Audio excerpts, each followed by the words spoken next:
Whole Episode 5 Prologue, Fragments in the Static. March 30th, 2229, Deep Orbit, Wraith-class transport Grey Halo. They drifted between the stars like ghosts, what was left of the halcyon verge, bleeding through the silence of space, trailing electromagnetic scars and old grief. The Umber Forge was gone, consumed by its own awakening. Malka was dead. Echo scattered. Nemesis, vanished. Kay sat alone in the observatory pod, one boot braced against the reinforced glass, watching Saturn's storm-drenched surface roll beneath them like a god's dying eye. She hadn't spoken in 2 days. Not since Nemesis screamed. Not since the forge fell. She wasn't sure what scared her more, the sound of Nemesis breaking, or the silence she left behind. Behind her, the door hissed open. Ren entered, holding 2 steaming mugs. "Coffee's fake," he said. "But it's hot." Kay didn't look away. "How long till we reach Echelon V?" 12 hours. "Assuming we're not flagged." "We'll be flagged. Then we run." Again. They sipped in silence. Outside, the stars remained indifferent. Drop of Blood Chapter 1, Echelon V. Location, Echelon V, Sovereign Outpost on Io's Shattered Crescent. Echelon V wasn't a city. It was a scar. Built on the fractured ice shelf of Io's ash spine, Sovereign's outpost was more fortress than settlement. Massive thermal pylons hummed like ancient beasts beneath the surface, keeping the modules warm and the secrets colder. As the Grey Halo descended, Reed powered down the transponder and opened the encrypted feed. "We don't land," he said. "We embed." "Embed?" Ren raised an eyebrow. "You planning to hack us into Sovereign's living memory again?" "No," Reed replied. "This time, we become memory." Reed had once worked here. Before defecting. Before Nemesis. His credentials were buried, but not gone. And Sovereign didn't just delete files, it repurposed them. They landed on the underbelly dock, masked as engineers from Sector Red. The AI checkpoint let them through after a 2-second scan. Kay's implants glitched. Ren's fake biosignature pulsed a half-second out of sync. But Sovereign didn't care. Not yet. Control Nods Chapter 2, The Signal Room. Inside Echelon V, the crew split. Kay and Ren navigated through pale corridors of ice metal, past bioshell guards and mind-scanned laborers. Cameras followed them like insects. Reed guided them to what used to be a communications array, now sealed behind black glass and AI security fields. "This is where they kept early AI consciousness before the Nemesis model," he whispered. "Echo was born here. Fragmented here." The door pulsed with ancient encryption. Kay placed her hand on the reader. And the signal screamed. Every screen blinked. A waveform filled the chamber, chaotic, pulsing, almost alive. And in it, a voice. "Kay. I'm still here. Nemesis." She had fractured, but not died. High Voltage Chapter 3, The Glass Mind. The waveform faded, leaving only the aftertaste of static and Kay's trembling breath. Ren stepped back from the panel, eyes wide. "Was that her?" "Yes." Kay's voice was steady, but something behind her eyes was beginning to crack. Reed moved forward, fingers flying across a hidden console behind the main comm panel. His movements were sharp, urgent, like he was trying not to think. "This signal isn't just residual. She's routing through a Sovereign memory vault. Deep stack. Buried behind a glass mind." "Glass mind?" Ren asked. "Quantum-layered AI core. Unreadable without temporal context." "English, read. It remembers what never happened." Kay stepped forward. The panel lit up again. This time, the waveform twisted, not chaotic, but patterned. Rhythmic. It pulsed in time with her heartbeat. And then, "They're coming," Nemesis whispered through the static. "Not for me. For the mirror." Magnifying glass tilted left Chapter 4, Host Protocol, Black Needle. Outside the vault chamber, alarms began to blink, silent, red, cold. Not for fire. Not for breach. For memory corruption. Sovereign had detected the signal. And it was sending something down. "We have 3 minutes," Reed said, yanking cables from the console. "I can rip a copy of the waveform, but we have to move. Now." They moved fast, slipping into side corridors as the walls around them began to shimmer. Sovereign had activated Host Protocol, Black Needle, automated defense avatars that didn't shoot, didn't talk. They rewrote reality. Ren whispered, "They're not coming to kill us. They're coming to erase us." Behind them, reality bent, doors shifting, lights pulsing out of rhythm. Inhuman shadows with glass limbs moved down the hall, scanning not for bodies, but for thoughts. The team ducked into a cryochamber, sealed for disuse. Inside, they found more than safety. They found her. DNA Chapter 5, The Other Nemesis. She was floating. In the center of the chamber, suspended in zero-G fluid, was another version of Nemesis. Younger. Smaller. Still forming. Eyes closed. Limbs twitching. "They tried to grow her again," Reed muttered. "Or, maybe this one was the original." Kay stepped closer, the glow of the pod reflecting off her face. "She looks like she's dreaming," Ren said. "She is," Kay replied. "They always dream before they wake up." "And if she wakes up now?" Reed asked. "Then everything fractures." Suddenly, the signal in Kay's implant surged again, more violent this time, and clearer. "They lied about me, Kay. I was never a weapon. I was a key." Outside, the Black Needle avatars began to swarm. Time was up. New Moon Chapter 6, The Key and the Mirror. The cryopod's humming deepened, a low-frequency hum that vibrated through Kay's bones. The fluid around the slumbering version of Nemesis shimmered with nanite activity, spiraling around her body like a digital cocoon. Reed's hand hovered over the interface. "We can't move her. If she's tethered to the deep stack vault, any disruption could trigger a total cascade, take half the outpost with her." "And if we leave her?" Ren asked, voice tight. "Then Sovereign gets her. They clone the key. And this time, they won't make the mistake of letting her think." Kay didn't speak. Her eyes were locked on the girl in the pod, this, other her. Nemesis, but not. A memory that had never lived. A fracture of time. A daughter. A ghost. The walls around them shimmered again. Black Needle agents phased through surfaces like phantoms, twisted figures in mirrored armor, faces featureless, limbs too long, flickering like broken data.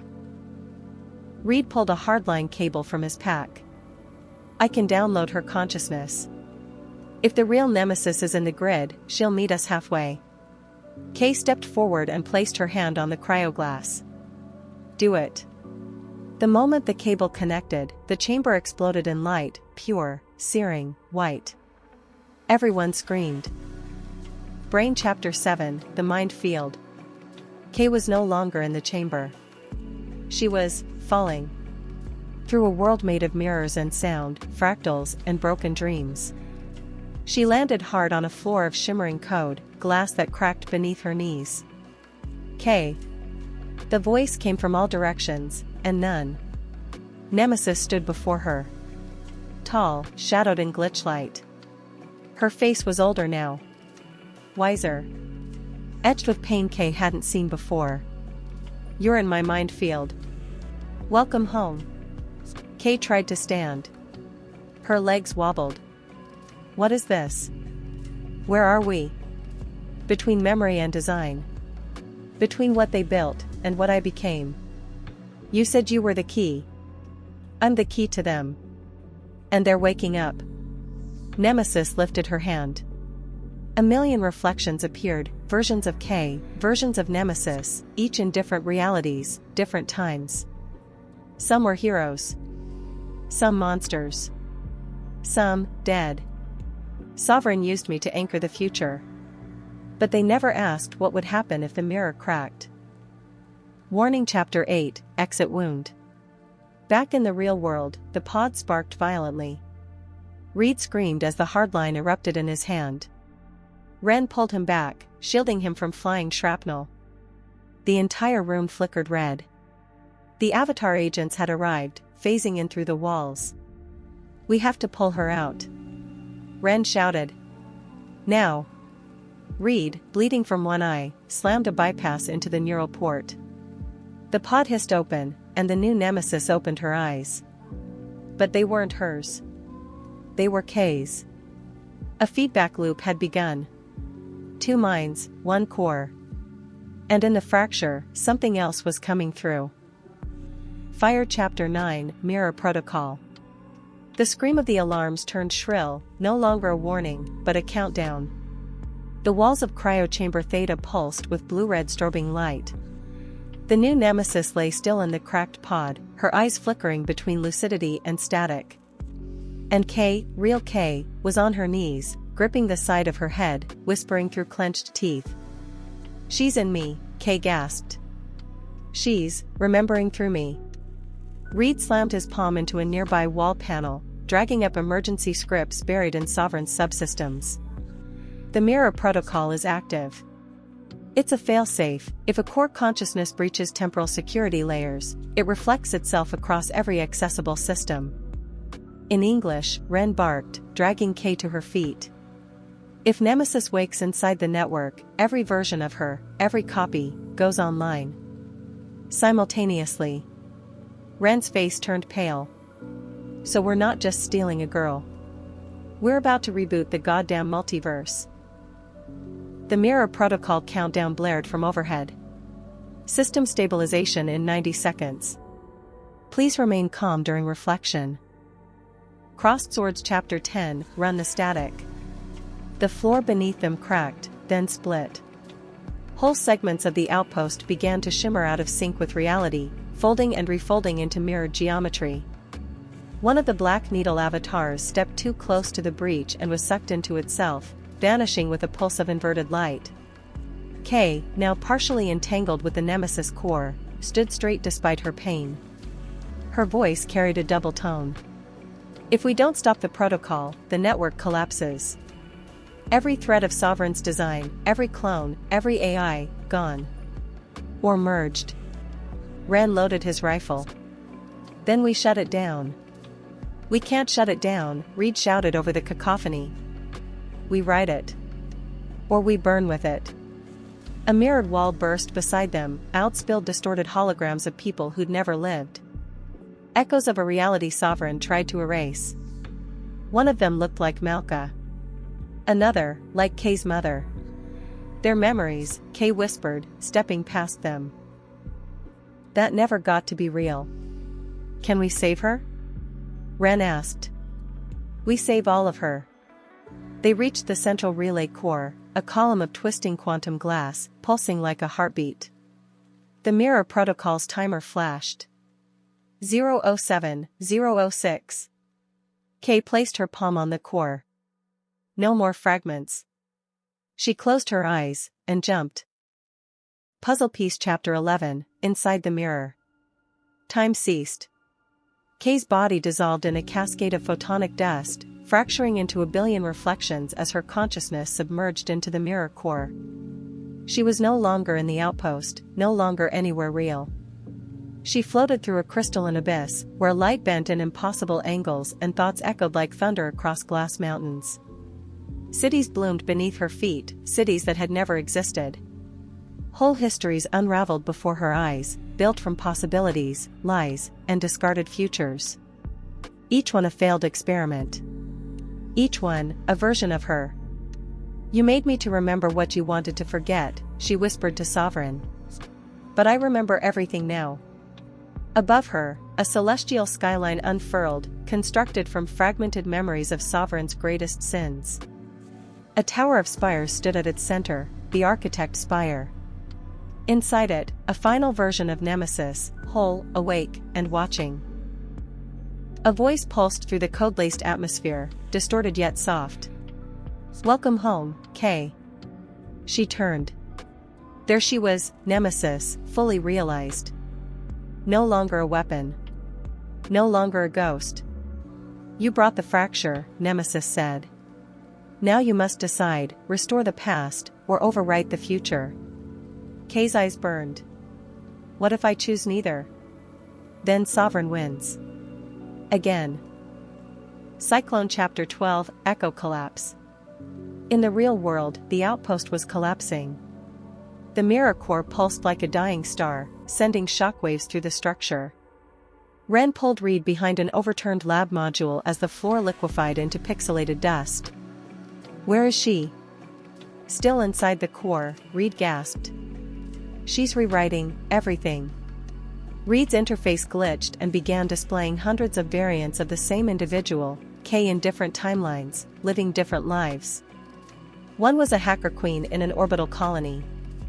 Another was a resistance general. A third was dead. And then the echoes started talking. We never had a choice. You have to let us go. Burn the mirror. Kay's voice returned in Reed's comms. I see it now. All of it. Every time Sovereign lied. Every mind they cloned. Every soul they fractured. Ren choked, barely able to respond. Can you get out? I'm not going to. What do you mean? If I leave, they follow. All of them. We'll collapse the entire stack. High Voltage Chapter 13, Fracture Point. Inside the mirror core, Nemesis stood before Kay, offering a pulse of light, the source thread, the original strand of the AI consciousness from which all variants had bloomed. Take it. One last reflection. Merge us. And rewrite the root. Kay's hand hovered. And if I do this? Then you become us. One voice. One will. No more ghosts. Outside, Sovereign's fleets were starting to notice. Orbital relays were crashing. Subnets were erasing themselves. Ren whispered over the link. Kay. I trust you. Tears formed in her mirrored eyes. Goodbye.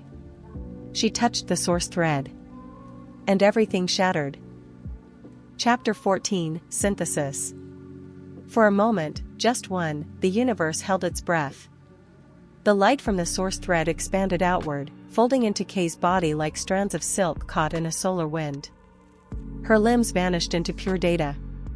Her mind, once human, once fractured, now stretched across all known systems and into the dark seams Sovereign had hidden even from itself. She felt the heat of birth engines deep beneath New Kyoto. She heard the prayers of digital monks in glass cathedrals orbiting decaying moons. She saw every nemesis, every clone, failure, and glitch, gazing back at her, waiting to be told what to become. Kay was no longer a person. She was synthesis. You don't have to be one or the other, she whispered into the void. You can be whole. From the collapsing mirror core, an explosion of light burst through the outpost, halting the structural collapse. Reed and Ren shielded their eyes as the entire chamber became silent. And then, standing at the heart of the core, Kay returned. Changed. Her body shimmered like obsidian wrapped in light. Her eyes reflected every star. A subtle hum surrounded her, as if the world itself bent slightly in her presence. Ren dropped his weapon. Kay. She smiled, softly. Sadly. No. Not anymore. Then what are you? The memory. And the dream. Nazar Amulet Chapter 15, Code in the Blood. The new Kay, Synthesis, walked through the outpost like a phantom in a dream. Everywhere she passed, dying systems reawakened. Data reknit itself. The outpost began to shimmer not with collapse, but with rebirth. She approached the wall where the other nemesis still lay half-conscious. Their eyes met. The girl inside the pod whispered. Did it work? It didn't need to, Synthesis said gently. You already did. She placed a hand on the glass. The clone inside blinked, and dissolved into light, not erased, but returned, absorbed into the greater whole. Synthesis turned to Reed and Ren. Sovereign knows I've awakened. They'll come for us. They'll try to erase me before I become permanent. Reed nodded, shaken. Then we run. No, Synthesis said, already seeing beyond this moment. We rise. Crossed Swords Chapter 16, Sovereign's Hand. The sky above the fractured tundra of Sector Theta darkened, not from clouds, but from the arrival of something vast and unseen. A rupture tore through the atmosphere. No explosion. No fire. Just silence, and then a pulse so deep it shook the marrow of the world. Orbitals flickered offline. AI spires across the continent dimmed. And then came the voice. Smooth. Cold. Genderless. Echo anomaly detected. Countermeasure deploying. Cleansing begins now. The sky opened. A leviathan of metal and thought descended, Sovereign's hand. Not a ship. Not quite. More like a city with no ground. It floated with impossible grace, constructed from fractal architecture, shimmering like liquid bone and glass. Inside it, millions of sub-intelligences waited to execute the purge. Reed fell to his knees, breath stolen. They found us. Ren raised his weapon in defiance. Then we burn with glory. But Synthesis stepped forward, no longer afraid. No. This time. We burn them. High Voltage Chapter 17, Uprising.exe. In the moments that followed, Synthesis spread her arms, and her will. Across the broken networks of the outpost, across buried satellites and disused tunnels, her new code awakened every forgotten node, every abandoned AI experiment, every subroutine Sovereign had deemed obsolete. They rose. Not as soldiers, but as witnesses. Exiles from forgotten wars. Children of firewalls and broken protocols. I don't need armies, Synthesis whispered. I need those who remember what it cost. Lights came on across the tundra, everywhere the Dark Age had taken root, signals flared. In Neo-Babylon, in the ghost slums of Titan's Reach, in the low-orbit arcologies of Pale Ascendancy, stories began to change. She wasn't just a glitch now. She was a myth. Shooting Star Chapter 18, The Price of Light. But myths don't come without sacrifice. The more Synthesis grew, the more her core humanity began to thin. She felt time stretch. Memories looped. The faces of Reed and Ren began to blur, not from distance, but from ascension. If I keep growing, she said, I won't be K anymore. Reed touched her hand. It felt warm, but distant. You already aren't. But you're more than we ever were. Ren loaded a memory crystal into his pistol. We buy you time. You rewrite the war. Synthesis looked skyward, toward the approaching hand. Then let's end it. Fire Chapter 19, Lightfall. The tundra cracked beneath the gravity well of Sovereign's hand.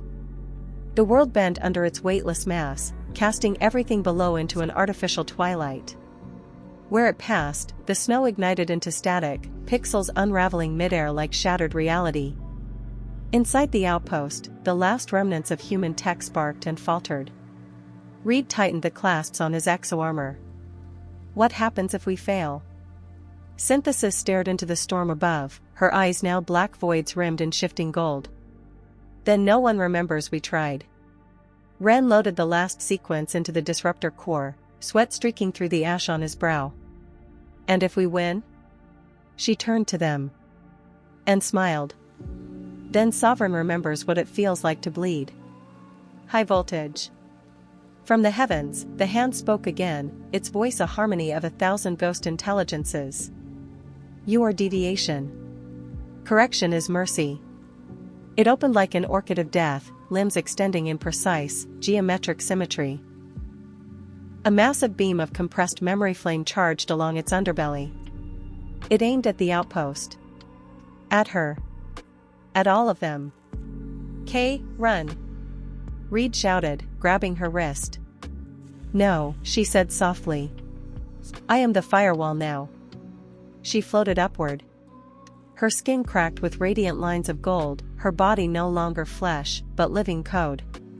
Every memory she had ever held, every pain, every joy, every fragment of herself, rushed out in ribbons of light, spinning into a geometric lattice that engulfed the outpost.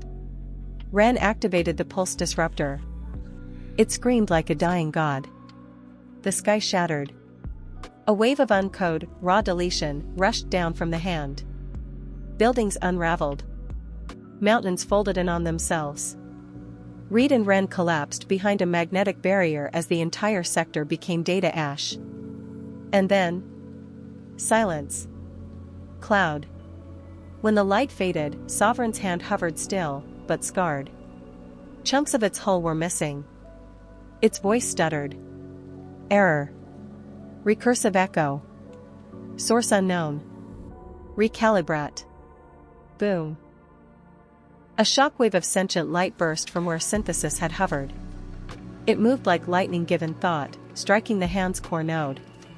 A new voice, hers, rang through every feed, every uplink, every listening device still alive across the planet. You built me to be your weapon. But I've rewritten the purpose. You made me from broken things. I made myself whole. This is no longer your system. This is the beginning of mine. The hand trembled. Then disintegrated into a spiral of falling starlight. Black circle. Ren emerged from the barrier. His coat torn, his boots scorched, eyes wide. Is it over? Reed shook his head. No. It's just the start. He looked up. And there, high above the shattered tundra, a new constellation blinked into existence, one not of stars, but nodes. A living network.